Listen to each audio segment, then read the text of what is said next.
और जिसने शिव महापुराण की कथा कहती है, जिसने अपनी जिंदगी में मेरे भगवान के चरण देख लिए, जिसने अपनी जिंदगी में भगवान के चरणारविंद को पकड़ लिया,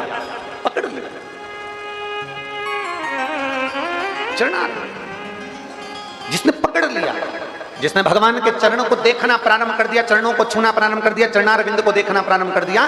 किसी भी मंदिर में, भगवान के शिवालय में, देवालय में, कहीं पर भी जाओ, आप किसी भी मंदिर में पहुंचिए, अगर आते आते आप उस मंदिर की सीढ़ी को, आप उस मंदिर की चौखट को, आप उस मंदिर के शिखर को दर्शन करते हैं। शिखर का दर्शन क्यों करते हैं?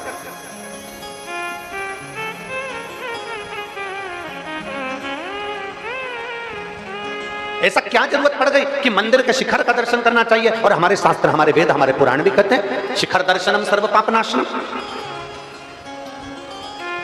हमारे शास्त्र भी कहते हैं कि शिखर का दर्शन करो।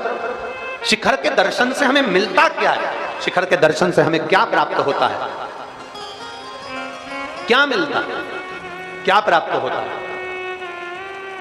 कहा मंदिर 25-50 करोड़ का बनवा लो, मंदिर 100-200 करोड़ का बनवा लो, मंदिर 1000 करोड़ का बनवा लो, पर मंदिर का पूरा मंदिर बनाने के बाद अगर उस मंदिर पर शिखर नहीं है, वो तांबे का, वो पीतल का, वो शिखर छोटा सा उस मंदिर पर अगर नहीं है, तो वो करोड़ों का मंदिर भी मान्य नहीं है।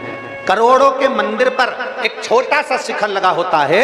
यह हमारा सनातन धर्म कहता है कि मेरे भोलेनाथ भी इस प्रेरणा को देते हैं कि भले करोड़ों लोगों से तुम्हारा संबंध हो, अरबपति, खरबपति और दुनिया के सारे धनपतियों से तुम्हारा संबंध हो, और शिव पुराण की कथा कहती है छोटा सा शिखर ऊपर भगवान ने रखा, उसी तरह छोटे से छोटे व्यक्ति को भी ऊपर रखना, तो तुम भी उन्नति की सीढ़ी पर चढ़। छोटे से छोटे व्यक्ति उन्नति की सीढ़ी पर चढ़। ए भाई, जो बहुत पैसे वाले होते हैं ना, बहुत करोड़पति होते हैं ना, बहुत धनपति होते हैं, वो तो विदिशा के महल में से निकलकर कथा के पंडाल में नहीं पहुंचते, प्रयास करते हैं हमको पास मिलेगा, सोफा मिलेगा, कुर्सी मिलेगी, पद मिलेगा, प्रतिष्ठा मिलेगी, सम्मान मिलेगा, तो हम कथा में जाएंगे, वरना हम कथा में नहीं जाएंगे। शंकर की कथा में धन और गरीब ये नहीं देखा जाता। शंकर की कथा में तो केवल इतना देखा जाता है कि मेरे नगर में मेरा महादेव आया है और मुझे उस महादेव से प्राप्त करना है।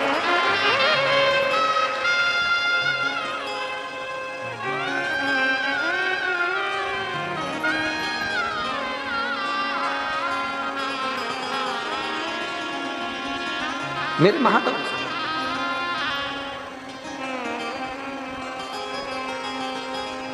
एक छोटा सा बच्चा स्टूल पे चढ़ता है, कूदता है, अकेले में वो छोटा सा बच्चा स्टूल पे चढ़ता है, कूदता है, अकेले में नहीं कूदेगा। उसकी मम्मी काम कर रही होगी, उसके पापा काम कर रहे होंगे, उसके मम्मी पापा, चाचा चाची, उसके ताऊ ताई, उसके काका काकी, उसके बुआ फूफा, कोई वहां काम कर रहे होंगे, तो छोटा सा बच्चा सोफे पे चढ़ेगा और कूदने का प्रयास करेगा, क्योंकि उसको मालूम है अगर मैं गिर गया ना तो मेरी मम्मी मुझे उठा लेगी, मेरा पापा मुझे उठाएगा, मेरा काका मुझे उठाएगा, मेरा ताऊ मुझे उठाएगा, मेरी ताई मुझे उठाएगी, क्योंकि वो बच्चा कूदता वहां है जहां उसके माँ बाप बैठे होते हैं। उसी तरह आप सब शिव महापुराण की कथा में बैठे हो, साड़ियां कीचड़ में हो रही है, चप्पल कीचड़ में हो रही है, शरीर पर कीचड़ लग रहा है, पूरा कीचड़ में, साड़ियां पूरी कीचड़ में भिड़ रही है, पन्नी बिछा ली, बैठ गए, आनंद कर लिया। कहां बैठे हो?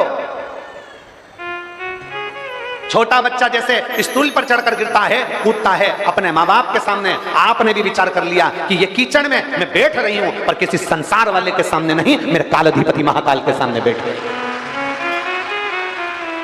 जब छोटे से बच्चे को, गिरते हुए बच्चे को मां संभाल लेती है, बाप संभाल लेता है, तो आप भी जब इस शिव महापुराण की कथा में आकर बैठते हो ना, तो मेरा काल अधिपति, मेरा विश्वनाथ, मेरा महादेव आपको भी संभाल लेता है, अपनी गोदी में उठा लेता है, डंडमूलता नहीं है।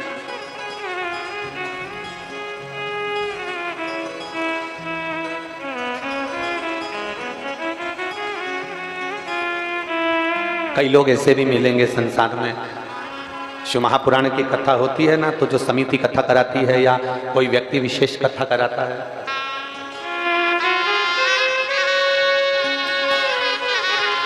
11 वर्ष के बाद बाबा ने संतान दी है। एक बार जोरदार तालियां।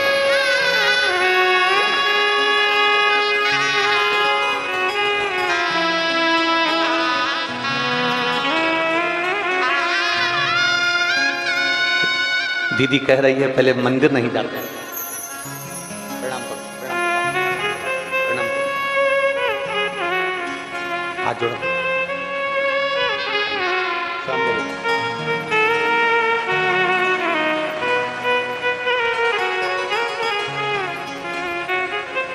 कह रही हैं पहले मानते नहीं थे, शिव महापुराण की कथा जब से सुनना प्रारंभ करना चालू करी, 11 वर्ष के बाद बाबा ने झोली भरी। एक बार जोरदार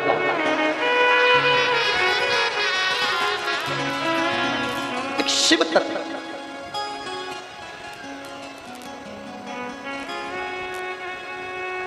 खाली न जाता कोई दर से तुम्हारे, खाली न जाता कोई दर से तुम्हारे, मैं भी खड़ी हूँ अपने हृदय से लगा लो गिना जा रहा हो, उठा लो भोले अपने हृदय से अब तो हटालो, गिनी जा रही हो, उठा लो। एक दृष्टि से देखो, चेहरा नहीं देखना, हमें चरण देखना। मंदिर के शिखर को देखकर समझ जाओ, मंदिर के शिखर को देखकर समझ जाओ कि मेरा महादेव, मेरे राम, मेरे कृष्ण, मेरे दत्त, मेरी भवानी, मेरी दुर्गा एक छोटे से शिखर को ऊपर रखते हैं। हमें छोटे से छोटे व्यक्ति को साथ लेकर चलना है, छोटे से छोटे व्यक्ति। जब हम छोटे से छोटे व्यक्ति को साथ लेकर चलते हैं तो हमारे जीवन की सार्थकता सिद्ध होती है। मेरे राम जी अयोध्या से चले थे, किसी पैसे वाले के घर में नहीं गए, किसी धनपति के घर में नहीं गए। मेरे राम जी चले थे, किसी वैभवपति के घर में नहीं गए। मेरे राम जी चले, किसी करोड़पति के घर में नहीं गए। मेरे राम जी अगर वन में गए तो एक एक संत, साधु, गुरु, ब्राह्मण, तपस्वी, साधक, उपासक, सन्यासी, साधक के पास में, अपने भक्त के पास में।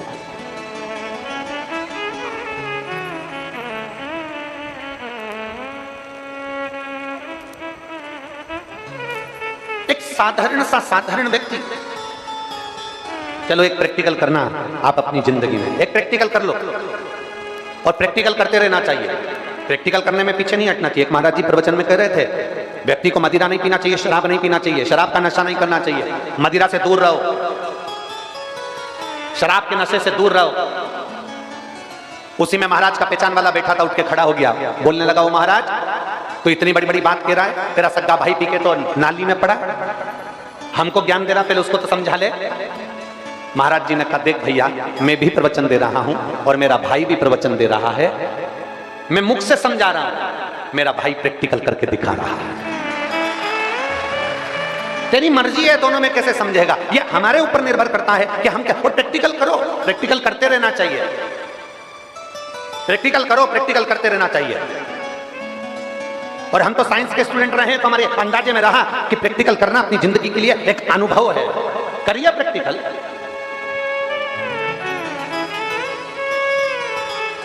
और करो, प्रैक्टिकल करके देखना।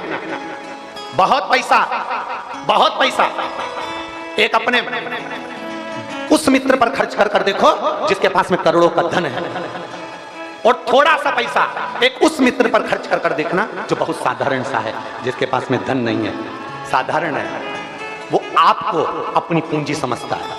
आप पैसे वाले हो ना, आपका धन से उसको प्रेम नहीं है, वो आपको अपनी पूंजी समझता है। मेरा दोस्त बैठा है ना, समझ लेगा, उसको धन से मतलब नहीं, वो कभी नहीं मांगेगा। पैसे वाला पैसे वाले से धन मांगेगा, पर गरीब बड़ा नहीं मांगेगा, संकोच करता है मांगने में, वो नहीं मांगेगा। एक दो मित्र हैं, एक धनपति है, एक साधारण सा है। वो धनपति जब तुम्हारी विपदा की घड़ी आएगी ना, सामने नहीं खड़ा होगा, और वो साधारण जिसके ऊपर तुमने कुछ खर्च नहीं करा, वो तुम्हारी विपदा की घड़ी में रात और दिन खड़ा मिल जाएगा। रात दिन तुम्हारी विपदा की घड़ी में खड़ा मिल जाएगा। एक नौकर चाकर साधारण सा सेवक जिसके लिए तुमने थोड़ा बहुत भी कर दिया, वो तुम्हारी विपदा की घड़ी में खड़ा मिल जाएगा। जिस रिश्तेदारों के लिए, नातेदारों के लिए, कुटुंबों के लिए, जिस परिवार के लिए तुमने करोड़ों का धन खर्च कर दिया, वो कोई तुम्हारे सम्मुख में आकर खड़े नहीं होंगे। वाह वारी दुनिया, मतलब की दुनिया में किसी का कोई नहीं। संसार में अकेले पैदा हुए हो, संसार से अकेले जाना है, संसार में अकेले आगे बढ़ने का प्रयास किया है, संसार में अकेले आकर संघर्ष किया है, संसार में अकेले रहकर तुम्हें उन्नति की सीढ़ी पर चढ़ना है। जब तुम चढ़ भी जाओगे अकेले के बल पर, तुमने बहुत कुछ करने का प्रयास कर लिया, तब तुम्हारी उन्नति की सीढ़ी पर चढ़े हुए लोग तुम्हें देख नहीं पाएंगे। इसलिए निवेदन है, अपना संघर्ष, अपना स्नेह छोटों को देना प्रारंभ करिए। अगर भगवान ने आपको धन दिया है, पैसा दिया है, कोई बच्चा पढ़ना चाहता है गरीब का, उस बच्चे को अच्छी एजुकेशन दिलाइए। कोई को दवाई की जरूरत है, धन भगवान ने दिया है, उसको दवाई की जरूरत है, उसको दवाई दिलाइए। मत दान करो तुम किसी को, 1 रुपया मत दो तुम किसी को, पर अपना अगर भगवान तुम्हें धन दे रहा है और कोई पड़ोसी का बच्चा गरीब है, उसको पढ़ना है, उसको एजुकेशन चाहिए, आप अपने बच्चे को डॉक्टर बना रहे हो, इंजीनियर बना रहे हो, कलेक्टर बना रहे हो, IAS ऑफिसर बना रहे हो, अपने बच्चे को पढ़ाओ, मना नहीं है, पर उस बच्चे के साथ में एक साधारण छोटे से बच्चे को, जिसके पास में धन नहीं है, उसको पढ़ाने का प्रयास करना। एक बार तुम्हारी औलाद तुम्हें नहीं पूछेगी, पर जो गरीब के बच्चे को तुम पढ़ाकर कलेक्टर बना दोगे, वो बार बार पूछेगा।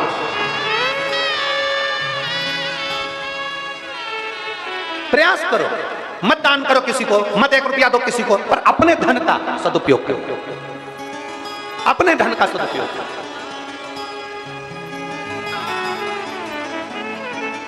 आज हम केवल अपने लिए सोचते हैं, अपने लिए करते हैं, बाकी का किसी के लिए, किसी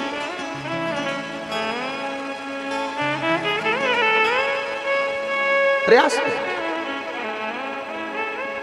इन हाथों से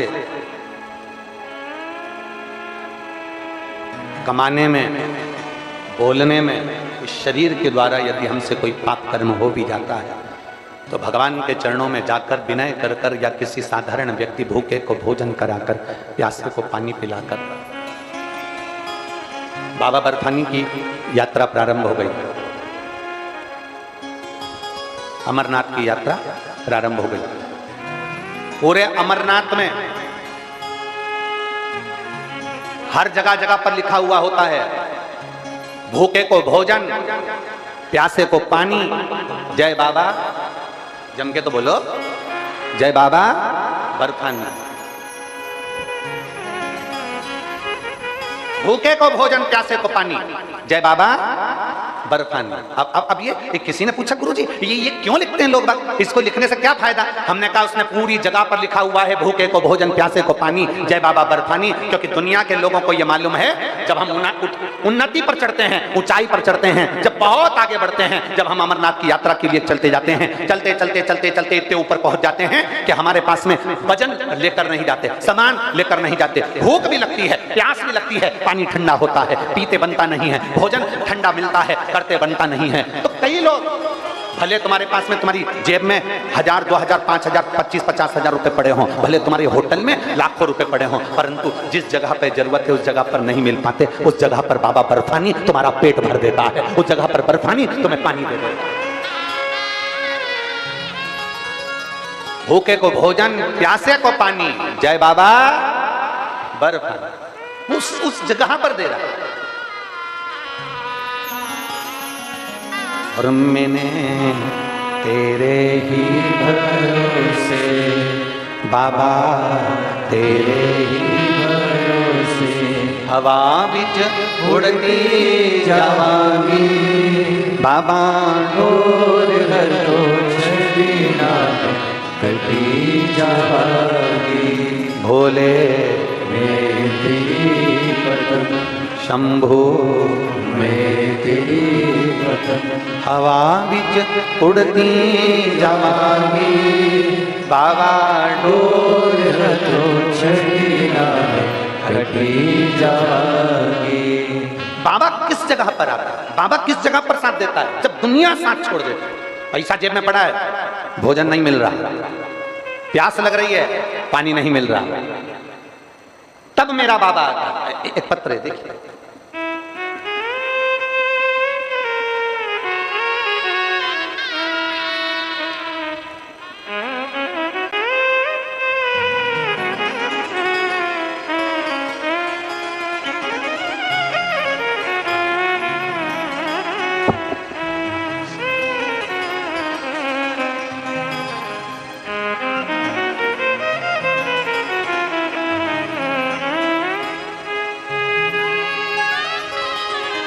अरुण सोनी, अरुण सोनी, मेरा मोबाइल नंबर ये है।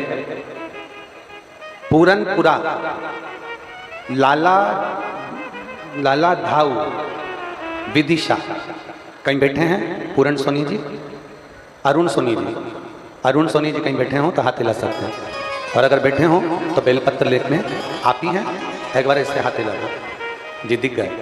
आ जाओ, बेलपत्र लेकर चले जाओ, आ जाओ, तीनों आ जाओ। अरुण सोनी, मेरा मोबाइल नंबर ये है।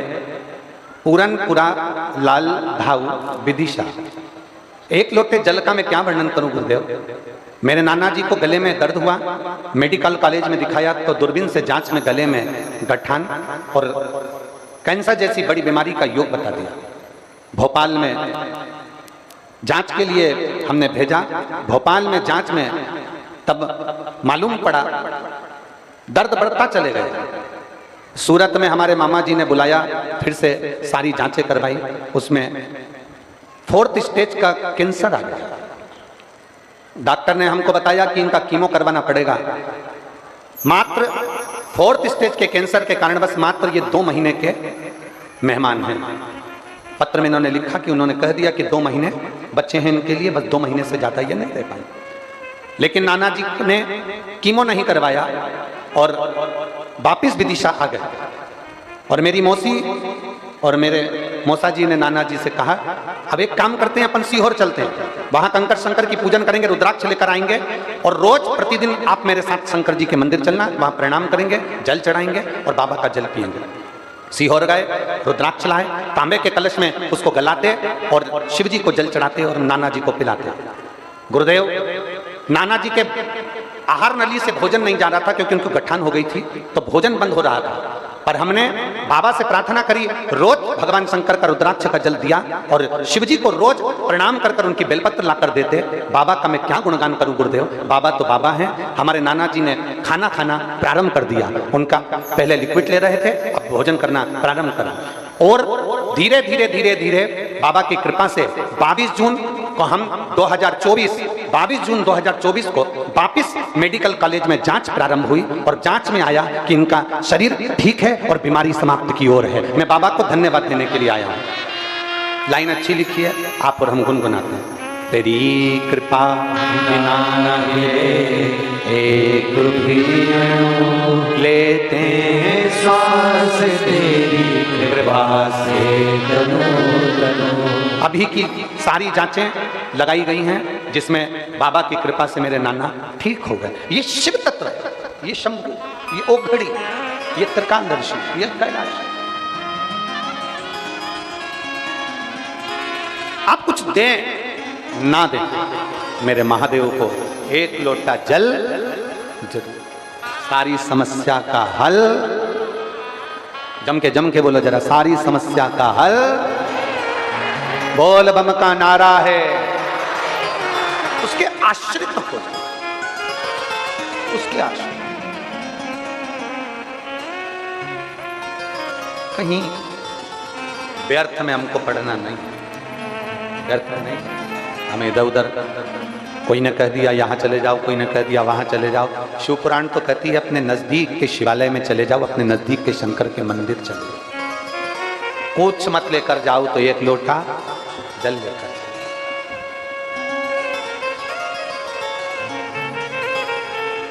क्या लेकर, बाबा के चरणारविंद का स्मरण करो, लगाओ चरणों का स्मरण।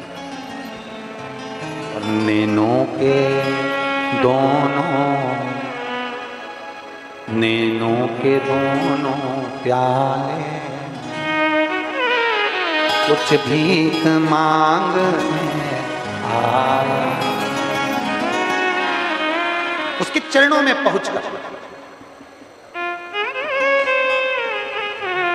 उसके दरवाजे पर पहुंचकर उससे केवल विनय कर, केवल विनय।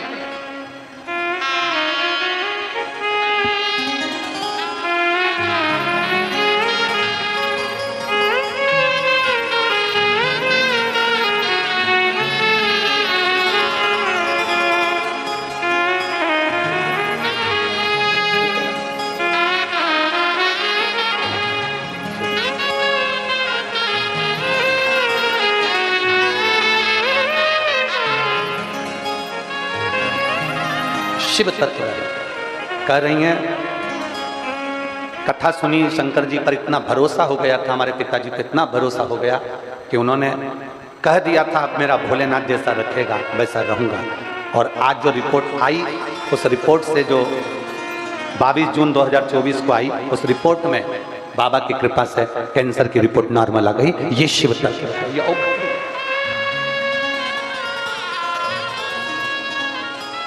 और तुम आना भोले बाबा, तुम आना भोले बाबा मेरे मकान, तेरा डमरू डम डम बाजे सारे जहान। तुम आना भोले बाबा मेरे मकान, तेरा डमरू डम डम बाजे सारे जहान, तेरा डमरू डम डम बाजे सारे जहान, तेरा डमरू डम डम बाजे सारे जहान। तुम आना भोले बाबा, तुम आना भोले बाबा मेरे मकान, तेरा डमरू डम डम बाजे सारे जहान।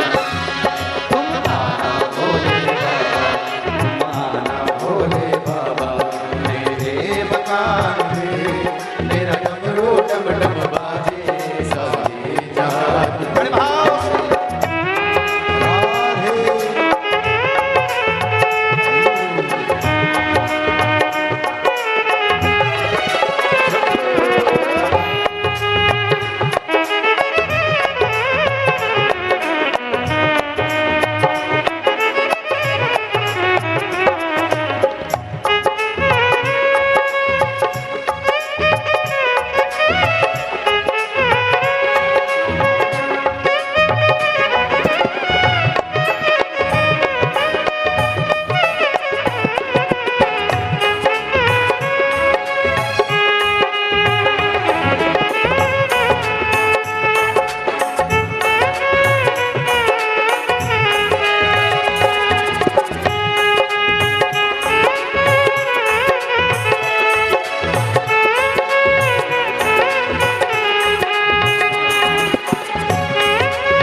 संग सीता जी को लाना, संग सीता जी को लाना, तुम राम जी को लाना, तुम राम जी को लाना, संग सीता जी को लाना, संग सीता जी को लाना।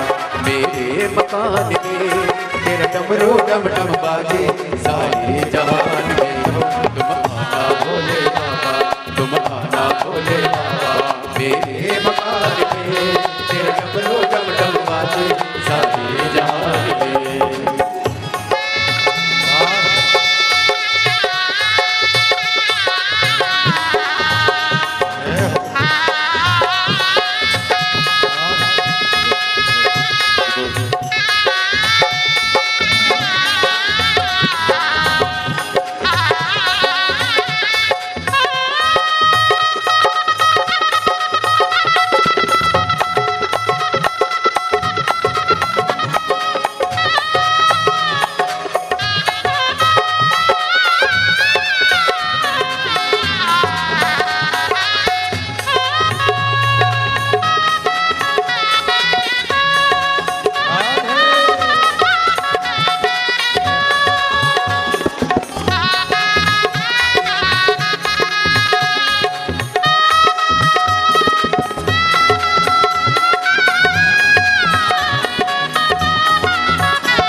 मकान तेरा डमरू डम डम बाजे, सारे जहान तुम आना भोले बाबा, तुम आना भोले बाबा। मेरे मकान में तेरा डमरू डम डम बाजे, सारे जहान में। तेरा डमरू डम डम बाजे, सारे जहान में। तेरा डमरू डम डम बाजे, सारे जहान में। तेरा डमरू डम डम बाजे, सारे जहान में। तेरा डमरू डम डम बाजे, सारे जहान में। तेरा डमरू डम डम बाजे, सारे जहान में। तेरा डमरू डम डम बाजे, सारे जहान में। महादेव। अपने स्थान पर बैठकर भगवान शिव जी से आज कथा का विराम दिवस भी है। दिल से बाबा से प्रार्थना करिए, दिल से निवेदन करिए, हृदय से बाबा से कहिए, बाबा स्वीकार करें। मन से बाबा को विनय करिए, हृदय से बाबा से स्वीकारिए। सब एक साथ आनंद के साथ बाबा से विनय करेंगे। श्री शिवाय नमस्तुभ्यं, श्री शिवाय नमस्तुभ्यं, श्री शिवाय नमस्तुभ्यं, श्री शिवाय नमस्तुभ्यं, श्री शिवाय नमस्तुभ्यं। भोला सब दुख काटो हमारा, ओ भोला सब दुख काटो हमारा। शिव शंकर जपो तेरी माला, भोले बाबा जपो तेरी माला। भोला सब दुख काटो हमारा, ओ भोला सब दुख काटो हमारा।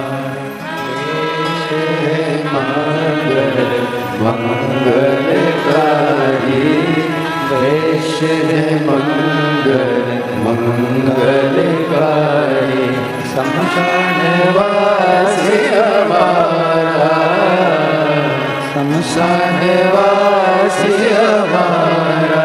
ओ भोला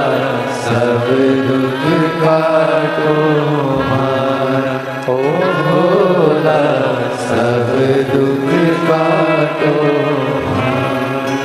भगवान शिव की कथा कर रहे हैं, ओगड़दानी का चरित्र का शिव महापुराण वर्णन कर रहे हैं। शिव मंदिर में भगवान को पाने के लिए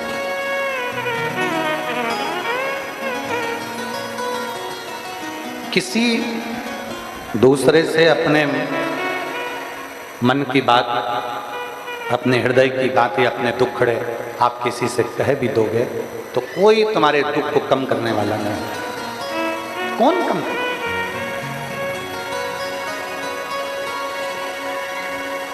आप अपने दुखड़े किससे कह सकते हैं? किसको कहो? दुनिया वालों से अगर अपने दुखड़े कहोगे तो लोग हंसेंगे, केवल हंसेंगे। आप परमात्मा से अपने मन की बात कहेंगे तो वो परमात्मा श्रवण करे।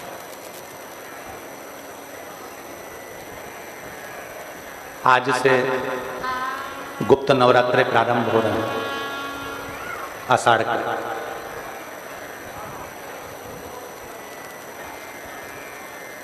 गुप्त नवरात्रे का मतलब क्या होता है?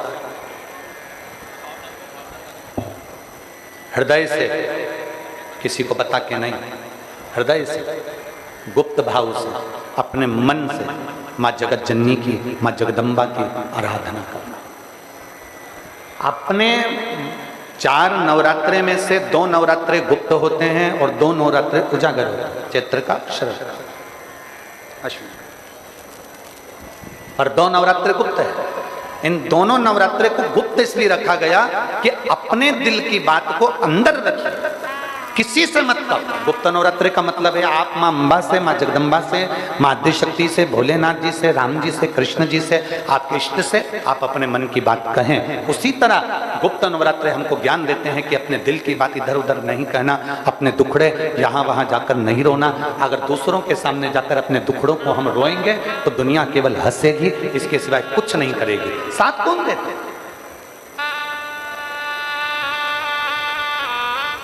ज्ञान देने वाले दुनिया में मिल जाएंगे पर सहयोग देने वाले कम मिलेंगे। ज्ञान देने वाले तुरंत मिल जाएंगे पर सहयोग देने वाला कोई नहीं मिलेगा, कोई नहीं मिलेगा।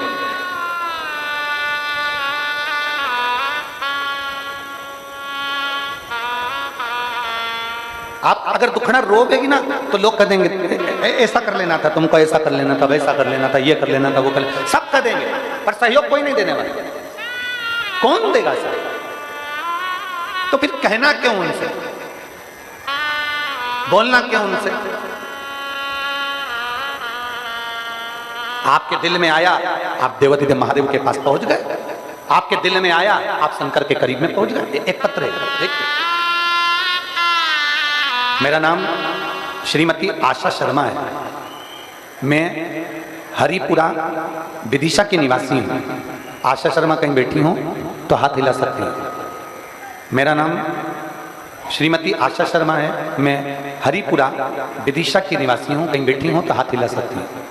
आप ही हैं? एक बार वापस हाथ हिलाओ। आ जाइए, बेलपत्र ले जाओ। मेरा नाम श्रीमती आशा शर्मा है। मैं हरिपुरा विदिशा की निवासी हूँ। मेरे पति श्री दिनेश शर्मा 2 साल से बीमार हैं। उनके शरीर में गठान बताई गई थी। 3 बार जांच में पता चला कि उनको कैंसर बताया गया। जब हमने 2-3 जांच करा ली तब मालूम पड़ा कि उनको कैंसर बताया गया। हम AIMS हॉस्पिटल में ऑपरेशन के लिए उनको बोल दिया गया। एम्स हॉस्पिटल में जब ऑपरेशन के लिए बोला गया, ऑपरेशन कराने के पहले हमने विचार करा कि हम इनको ऑपरेशन हम कराएंगे पर थोड़ा रुक कर कराएंगे। हमने डॉक्टर साहब से कहा हमको थोड़े से दिन दे दो, उसके बाद हम ऑपरेशन करा लेते हैं। डॉक्टर ने कहा ऑपरेशन कराना जरूरी है क्योंकि कैंसर फैलता है। हमने हॉस्पिटल से छुट्टी कराकर और हम सीधे अपनी जांच और दवाइयां लेकर अपने घर आ गए। घर पर आने के बाद हमने विचार करा करें क्या। फिर हम कुबरेश्वर धाम गए, वहां से हम एक रुद्राक्ष लिया है। कंकर शंकर की हमने पूजन कर ली और रुद्राक्ष लाकर, पत्र को आप लोग पढ़ सकते हो लेडी पर, रुद्राक्ष को लाकर जल में गलाकर वो जल हम शिव जी को चढ़ाना प्रारंभ कर दिए। हम बाबा को जल चढ़ाना प्रारंभ करें, वो जल लाकर अपने पति को देना प्रारंभ करा। और धीरे धीरे धीरे धीरे हमने 15 दिन निकाल दिए और 15 दिन के बाद हमने वापिस एम्स हॉस्पिटल में फिर जांच कराया। तो जांच कराने पर उन्होंने कहा अब इनके शरीर में कैंसर की गठन नहीं है और कैंसर नहीं है, रिपोर्ट नॉर्मल आ गई। मैं बाबा को यहाँ प्रणाम करने के लिए आ जाओ। मेरा नाम श्रीमती आशा शर्मा, मैं हरिपुरा विदिशा की निवासी हूँ। अब रिपोर्ट नॉर्मल आ गई, गठान भी नहीं, कैंसर भी। ये शिव तत्व के प्रति, भगवान शंकर के प्रति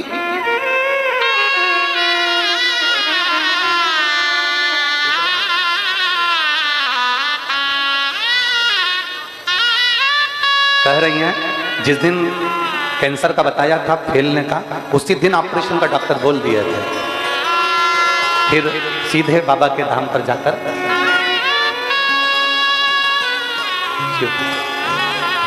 एक अविरल भक्ति, एक विश्वास शिव के प्रति जागृत कर। और जब एलईडी नहीं चल रही है, एलईडी नहीं चल रही कि आवाज नहीं आ रही है? एलईडी नहीं चल रही, एलईडी चालू करवा दीजिए। एलईडी वाले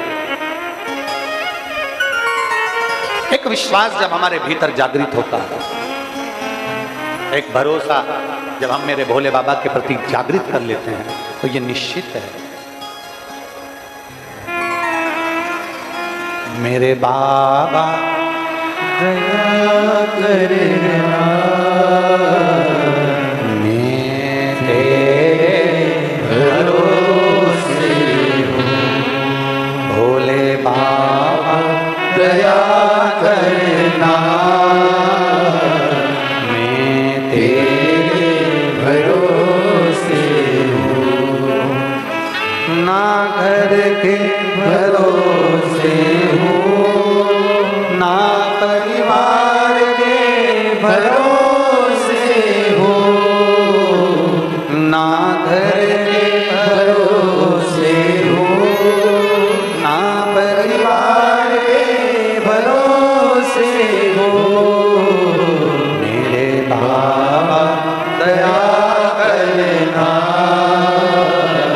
मैं तेरे भरोसे हूँ। भोले बाबा दया करना, मैं तेरे भरोसे हूँ। हम आश्रित हो जाएं, जगत पर आश्रित नहीं होना। कोई बाबा तुमसे कह दे कि मेरे पास बैठ जाओ, मैं तुम्हारा कल्याण कर दूंगा। बाबा से कहना आप शंकर की शरण में बैठ जाओ, वो तुम्हारा कल्याण कर देगा। किसी के चक्कर में नहीं पड़ना, किसी ढोंग ढकोसले में नहीं पड़ना, किसी प्रपंच में नहीं पड़ना। हमें बैठना है हमारे देवाधिदेव महादेव के चरणों में जाकर बैठना। दुख आया है शंकर के मंदिर में एक लोटा जल लेकर पहुंचाओ। किसी के पास कहां जाओगे, किससे कहोगे, किसके आगे जाके दुखड़ा रोगे, किससे भी नहीं करोगे। शंकर की शरण में जाकर उसके चरणों में बैठ जाओ, उसके चरणों में। और शिव जी के मंदिर की सेवा करना प्रारंभ करो। जाकर आप में से कितने लोग हैं जो शंकर जी के मंदिर में झाड़ू पोछा लगा देते हैं? हाथ उठाओ जरा। सभी लोग लगाते हो? करना चाहिए। दुनिया की नौकरी करोगे वो महीने की तनख्वाह देता है, और मेरे महादेव की नौकरी करोगे तो वो जिंदगी भर की तनख्वाह देता है।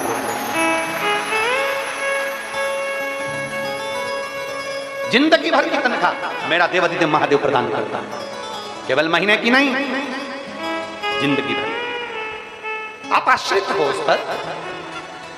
हम सब कहीं ना कहीं किसी न किसी रूप में हम इधर उधर भटक रहे हैं। हम भटकना छोड़कर भगवान की शरणागति ग्रहण करें। असुरों ने भगवान का चेहरा देखा था और देवताओं ने भगवान के चरण देखे थे। कभी भी मंदिर शिवालय देवालय जाइए, भगवान के चरण देखना प्रारंभ कर दिए। हमारे पुष्टि मार्ग में 5 दर्शन की मूलता है। हम आटोयाम के दर्शन नहीं बोल रहे, हम पंच दर्शन की बात कर रहे हैं। हमारे पुष्टि मार्ग में आटोयाम के दर्शन तो होते हैं, पर हमारे पुष्टि मार्ग में 5 दर्शन की मूलता होती है। सबसे पहला दर्शन, सबसे पहला दर्शन भगवान के चरणारविंद। दूसरा दर्शन भगवान के नाभि कोश, जो कि मंगला में होता है, नाभि का दर्शन। तीसरा दर्शन भगवान के वक्षस्थल का, चौथा दर्शन भगवान के नेत्रों का, और पांचवा दर्शन भगवान की श्रीनाथ जी की जो आड़ी टेढ़ी चोटी नीचे की ओर आती है, शिखा जो मेरे श्री जी बाबा की, मेरे गोवर्धननाथ जी की, मेरे ठाकुर जी की शिखा जो नीचे आती है, उसका दर्शन। पंच दर्शन, पांच दर्शन। पहला चरणारविंद का, भगवान के चरणों का दर्शन करते हुए मन से कहिए कि बाबा मैं आपके चरणों में रहना चाहती हूँ।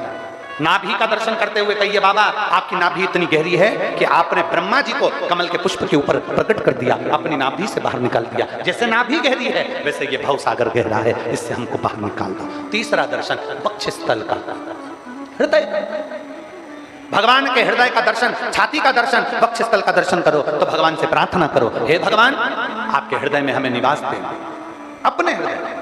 क्योंकि ये मेरी जितनी जीजियां बैठी हैं, आम का अचार डालें, नींबू का अचार डालें, चाहे गोंदे का अचार डालें, लेसुए का अचार डालें, चाहे गाजर का अचार डालें, चाहे मूली का अचार डालें, ये अचार कभी भी स्टील के बर्तन में नहीं रखते।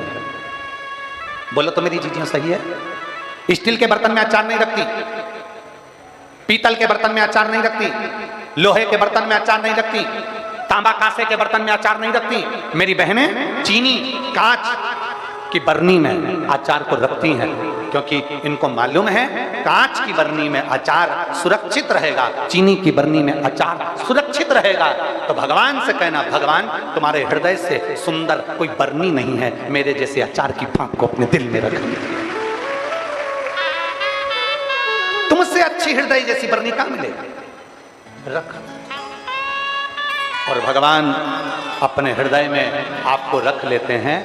जब जरूरत पड़ती है विदिशा वालों को तब अचार की फांक निकाल के दे देते हैं। जैसे ये 7 दिन के लिए अचार की फांक मिली, ये 7 दिन के लिए अचार की फांक मिली थी शिवपुराण। अब इस शिवपुराण में कई लोग आते हैं, किसी को अचार का मसाला पसंद आता है, किसी को अचार का तेल पसंद आता है, किसी को अचार की फांक पसंद आती है, किसी को अचार की गुठली पसंद आती है। ये आपके ऊपर निर्भर करता है कि आपको शिवपुराण में भजन पसंद आते हैं, किसी को कथा पसंद आती है, किसी को उपाय पसंद आते हैं, किसी को भगवान शंकर की शरणागति पसंद आती है, और किसी को गुठली पसंद आती है। गुठली से मतलब है कि वो केवल यहाँ आकर ये देखते रहते हैं कि क्या क्या गड़बड़ हो रहा है, वो दिखाना है, बस वो गुठली उनके हाथ में लगता है। अरे अचार की बरनी खुली है, तेल चाट लो, मसाला चाट लो, फांक चाट लो, बन सके तो उसका सुगंध ले लो, उसको खा लो। गुठली से मतलब तुमको क्या है? और फिर भी इतना सारा कीचड़ है, लोग इधर से निकल के जा रहे हैं और मालूम पड़े हमारे विदिशा में कथा हो रही है, अच्छे से अच्छा अचार मिल रहा है, उसको चाटने का प्रयास करो। गुठली को खा खा के उसका रोंगड़ा मत निकालो, गुठली को खा खा के उसका रोंगटा मत निकालो। आखिरी में गुठली रह जाती है और 7 दिन की कथा पूरी होकर सब अपने अपने घर चले जाते हैं और उसके रोंगड़ा निकलता रहेगा। और अभी जल्दी रोंगड़ा खत्म भी नहीं होगा, 4-6 दिन तक और निकलेगा।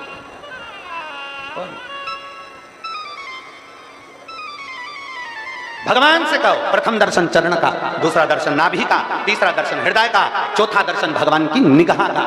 नेत्रों का दर्शन करिए मेरे भगवान के, नेत्रों से नेत्र मिलाने का प्रयास करिए। मेरे ठाकुर जी के, मेरे श्री जी बाबा के, मेरे गोवर्धननाथ जी के नेत्र तिरछे हैं, मेरे ठाकुर के नेत्र तिरछे हैं। तिरछे क्यों? क्योंकि जब बाल्टी कुएं में गिर जाती है तो उसको निकालने के लिए जो एंगल डाले जाते हैं वो टेढ़े होते हैं, टेढ़े टेढ़े एंगल डाले जाते हैं, टेढ़े टेढ़े सरिये डाले जाते हैं। टेढ़े टेढ़े सरिये जब नीचे जाते हैं तो कुएं में से बाल्टी निकाल कर ले जाते हैं। उसी तरह ये भव सागर गहरा है, हम जब भगवान के नैनों का दर्शन करते हैं तो उसमें अटक जाते हैं तो भव से पार हो जाते हैं। ये चौथा दर्शन।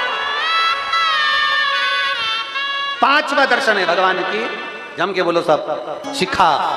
मेरे श्री जी बाबा की चोटी का दर्शन करना, ऊपर से नीचे, नीचे से ऊपर, ऊपर से नीचे, ऐसी लहर खाती खाती आखिरी में नीचे जाती है। मेरे ठाकुर जी की शिखा कहती है, उन्नति की सीढ़ी पर कितने भी चढ़ जाओ पर मेरे चरण को मत भूल जाना, मेरे चरणों में हमेशा पड़े रहना, इसलिए चोटी नीचे जाती है। चरण पर ध्यान देना, मुखाग्रविंद पर ध्यान नहीं, चरणों पर दीजिए। किसी पर नारी को अगर देख भी रहे हो तो उसका चेहरा नहीं, उसके चरण देख लीजिए। चरण। मेरे लक्ष्मण जी से पूछा गया था, क्या तुम ये तुम्हारी भाभी के जेवर हैं? सुनिए रामचरितमानस, अरे बोलो तो जम के सुनिए सबने। तुम्हारी भाभी के जेवर हैं, आभूषण हैं, इन आभूषण को तुम पहचानते हो लक्ष्मण? लक्ष्मण जी कहते हैं मुझे नहीं मालूम कि भाभी गले में क्या पहनती थी, मुझे नहीं मालूम कि भाभी सिर पर क्या पहनती थी, मुझे नहीं मालूम कि मेरी भाभी माँ अपने हाथों में क्या पहनती थी, मुझे नहीं मालूम कि मेरी भाभी माँ तगड़ी कमर में क्या पहनती थी। मेरी भाभी माँ के तो केवल पाँव के नूपुर और उनकी बिछुड़ी को मैं पहचानता हूँ, क्योंकि मैंने कभी उनका मुख का दर्शन नहीं करा, उनके चरण का दर्शन। यह है हमारा सनातन धर्म, यह है हमारा हिंदू धर्म। ऊंचे ऊंचे सिंहासन पर बैठकर लोग कह देते हैं कि सनातन धर्म क्या है, हिंदू धर्म क्या है। उनको बताना चाहिए यह हमारा सनातन धर्म आज नहीं, रामचरितमानस से सिखाता आ रहा है कि स्त्री के चरण देखना चाहिए, मुख नहीं, चरणों की बात करता है।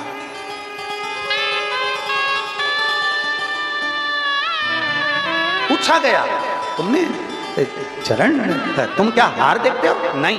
तुमने बेंदा देखा? नहीं। तुमने चूड़ा देखा? नहीं। मैंने नहीं, मैंने हार नहीं देखा, मैंने चूड़ा नहीं देखा, मैंने तकड़ी नहीं देखी, मैंने कान के कुंडल नहीं देखे, मैंने नथड़ी नहीं देखी, मैंने नहीं देखी। मैंने तो केवल देखा है तो मेरी भाभी माँ के केवल चरण देखे, केवल चरण।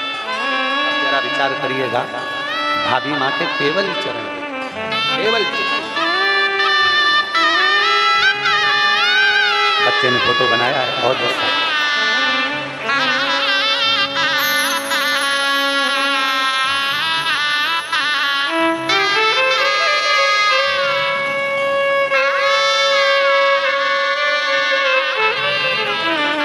केवल एक चरण, चरणों के सिवाय कुछ नहीं। हम भी मंदिर में जाएं तो भगवान का सुंदर स्वरूप देखें, मंदिर में जाएं तो शिवालय का दर्शन करें, मंदिर में जाएं तो भगवान के चरणों का दर्शन करें। पर आज के जमाने में व्यक्ति घर में तो ऐब देखता ही है, नगर में मोहल्ले में तो ऐब देखता ही है, साथ में लोग मंदिर में भी ऐब देखते हैं। पंडित जी को कितना आ रहा, थाली में कितना चढ़ा, क्यों पंडित जी तुमने हड़ताली का तीज की कथा बाची तो ब्लाउज पीस कितना आया, क्यों पंडित जी डोल 11 के डोल निकले, इधर निकलते हैं विदिशा में, डोल 11 के डोल निकले तो पंडित जी से कह रहे केले कितने हैं, अब तू बता कि तूने कितने केले चढ़ाए, तूने कितना रुपया चढ़ाया, तूने कितना रुपया का दान किया। हिसाब वो लेता है जो देता है, जिसने दिया ही नहीं उसका हिसाब लेने का कोई जवाबदारी नहीं।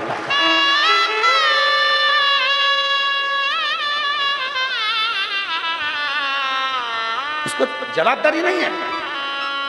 क्यों महाराज जी, मंदिर में गए तो सबसे पहले थाली देखी, मंदिर में गए तो सबसे पहले जाले देखे, मंदिर में गए तो सबसे पहले साफ सफाई देखी, मंदिर में खड़े होकर के दिया। कितनी गंदगी हो रही महाराज, तुम ध्यान नहीं रखते? पंडित जी हम तुम्हें महीने की तनख्वाह देते हैं, तुम ध्यान नहीं देते? पंडित जी है, नौकर नहीं, उसके लिए सम्मानजनक शब्दों का प्रयोग होना चाहिए।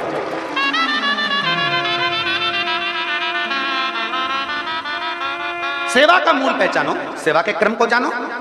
घर में ऐब देखते रहे, मेरी बहू ऐसी, मेरा बेटा ऐसा, मेरी सास ऐसी, मेरा ससुर ऐसा, मेरा ये ऐसा, मेरा वो वैसा, बाजार में ऐब देखते रहे। पर मेरे भगवान शंकर के शिवालय में जाना, शिव महापुराण में जाना, शंकर के मंदिर में जाना, ऐब मत देखना, क्योंकि सबसे ज्यादा ऐब तो हमारे अंदर भरे हुए हैं। छल, बेईमानी, कपट, निंदा सब हम में भरी है। जब हम जैसे ऐबले को महादेव स्वीकार कर रहे हैं तो फिर ऐब क्या संसार के देखना। इसलिए मंदिर में जाओ तो भगवान का भजन करिए, मंदिर में जाओ शिव को प्राप्त करने का प्रयास करिए, मंदिर में जाओ एक लोटा जल तुम जब शंकर जी को चढ़ाओ तो भगवान से कहना मेरे जैसे पापी को तुमने पकड़ रखा, बस इतनी कृपा करना कि भाव सागर से तार देना, इतनी सी दया करना। अपने अवगुण भगवान से जाकर कहो, दूसरे के अवगुण नहीं।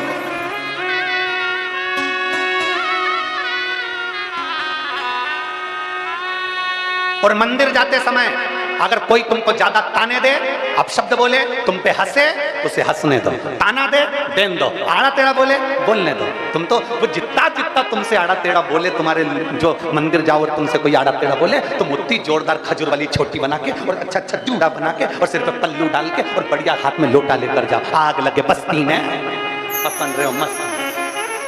वो जितना बोले अपन उतनी जोरदार चल, जितना शिव स्तुति है। शंकर को तुम्हारे अंदर के अवगुण मेरे महादेव के सम्मुख में कह दो। ये नहीं कि महादेव को नहीं मालूम है, सबका मालूम है, सबका। यहाँ जितने बैठे हैं उनका भी, जो नहीं आए उनका भी, जो टीवी पर सुन रहे हैं उनका भी, जो नहीं सुन रहे हैं उनका भी। जब अपन सब पैदा होते हैं ना, तो जैसे मोबाइल वाला मोबाइल जब देता है ना, तो उसमें सिम डाल कर देता है कि ये चालू हो जाएगा, बस बटन दबा लेना। अपन जब पैदा हुए थे तो परमात्मा ने भी अपने अंदर एक सिम डालकर पैदा करा था। अपन सब लैपटॉप से जुड़े हुए हैं, उसके नीचे के लैपटॉप कभी भी उड़ सकते हैं, नीचे की आइस कभी भी उड़ सकती है, नीचे के मोबाइल कभी भी उड़ सकते हैं, नीचे का नेटवर्क कभी भी उड़ सकता है।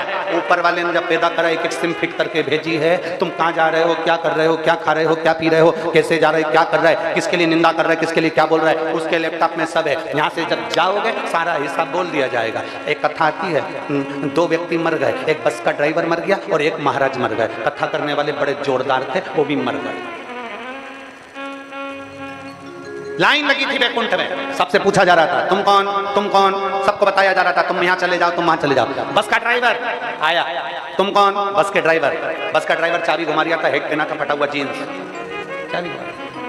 पीछे पंडित जी खड़े थे, महाराज जी खड़े थे। महाराज जी ने कहा देखो कैसे कैसे लोग वैकुंठ जाते हैं। तुम कौन, बस का ड्राइवर। एक काम करो, वो सामने वाला जो एसी का रूम है, सूट रूम है, उसके अंदर चले जाओ, वहां जाकर बैठ जाओ। वहां पर तुम्हारे लिए चांदी की थाली में खाना आएगा, भोजन कर लेना, दूध आएगा पीना, खूब प्रेम से तुम्हारे लिए पंखा झेलने वाले मिलेंगे। खुश हो गया बस कर रहे हो। थोड़ी देर बाद महाराज आ गए। तुम कौन, हम गांव के महाराज जी हैं, हम कथा करते हैं, प्रवचन देते हैं, लोगों को प्रवचन सुनाते हैं, कथा करते हैं। अच्छा एक काम करो, सामने जो झोपड़ा दिख रहा है उसमें चले जाओ, गेहूं रखा है पीस लेना, खा लेना, चूल्हा रखा है फूकनी से फूक मारना, आग जलाना और खाना बनाना। पंडित जी को गुस्सा आ गया। महाराज जी ने कहा हम इतने विद्वान संत, इतने बड़े महाराज, और तुम हमको झोपड़े में ठहरा रहे। और वो आया वो बस का ड्राइवर, उसको तुमने एसी का रूम दे दिया। वैकुंठ में क्या पक्षपात होता है? मैं आंदोलन करूंगा। इतने में तुरंत धर्मराज ने कहा आंदोलन करना है जितना कर लेना, और अभी जाओ झोपड़े में। अरे मुझे ये तो बताओ कि उस बस के ड्राइवर को एसी का रूम और मेरे जैसे प्रवचन करने वाले को टूटा हुआ झोपड़ा। इतने में धर्मराज ने कहा यहाँ लेखनी में जो लिखा होता है उससे दिया जाता है। वो बस का ड्राइवर जब बस चलाता था इतनी तेज चलाता था, जितने यात्री अंदर बैठे रहते थे सब हनुमान चालीसा पढ़ते थे, सब हनुमान चालीसा पढ़ते थे, सब की सब भगवान को याद करते थे। इसलिए उसने कभी भजन नहीं करा, वो कभी कहीं नहीं गया, पर अपनी बस में बैठे हुए लोगों से भी भगवान का नाम निकलवा दिया। इसलिए उसे एसी का रूम मिला है। और तुम प्रवचन देते थे, कथा कहते थे, आधे से ज्यादा लोग तो दीवार से टिक के सोते थे और बच्चे कुचे प्रसाद के चक्कर में आते थे, और इतनी देर में अक्षतम केशवम हो जाता था। तुम अपने घर सामान बटोरे चले गए और बाकी के सब अपने घर चले गए। तुमने जनमानस को जगाने का प्रयास नहीं करा, सोते हुए को जगाने का प्रयास नहीं करा। एक बार ये संसार के लोगों को सोते हुए को उठाने का प्रयास करिए। और याद रखना, मुर्गा सोते हुए को जगाता है, इसलिए मुर्गे को काट दिया जाता है। और संसार में जो सनातन धर्म को जगाएगा उसको काटने वाले ढेर सारे पड़े हुए।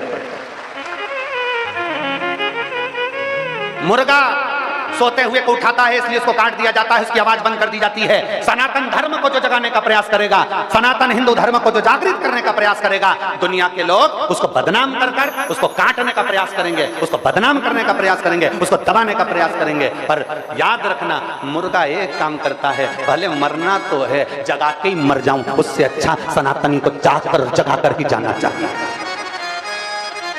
सनातनी को जाकर और जगा कर ही जाना चाहिए। मेरे शंकर के दरवाजे पर जाओ, ऐब मत देखिए, खोट मत देखिए।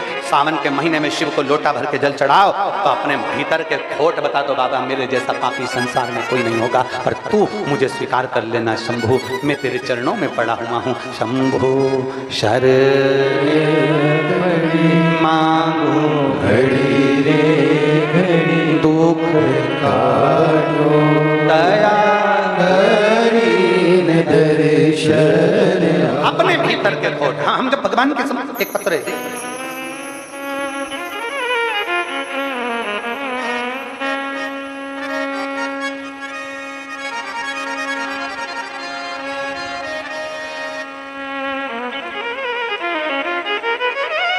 मैं आरती राठौर, दीपक स्टूडियो, तिलक चौक, विदिशा से हूं।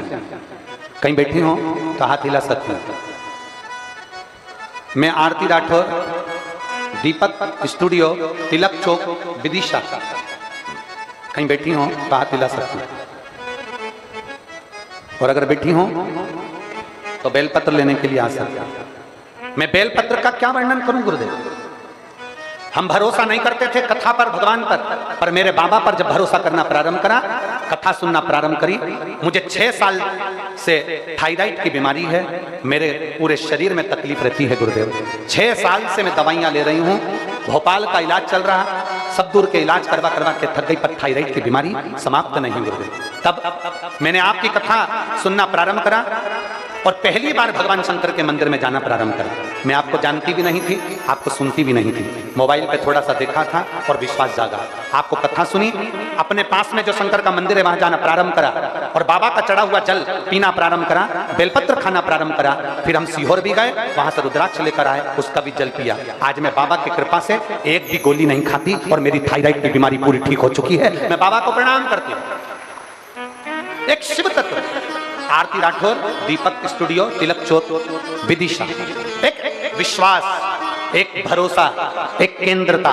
हम अपने भाव से जब शिव के द्वार जाएं, शंकर के पास सबकी लेखनी लगी हुई है, उसको सब मालूम है कि आप क्या हो, हम क्या हैं, जगत क्या, संसार क्या, उससे कुछ नहीं छुपा। तुम दुनिया की वस्तु छुपा लो पर परमात्मा से अपने कर्म नहीं छुपा सकते। कर्म का लेख तो वो भुगताता ही है। इसलिए फिर कहा मत बुरे कर्म करो वरना पछताएगा, भगवान की आंखों से बच नहीं पाएगा, तू बच नहीं पाएगा। अरे ओ अज्ञानी मत करना जानी। क्यों? धन छुपा सकते हो, रोग छुपा सकते हो, संपदा छुपा सकते हो, अनाज छुपा सकते हो, वस्त्र छुपा सकते हो, पर अपने कर्म नहीं छुपा सकते। इसीलिए कहा शास्त्र, जितना जिसके भाग्य में होए उसी को उतना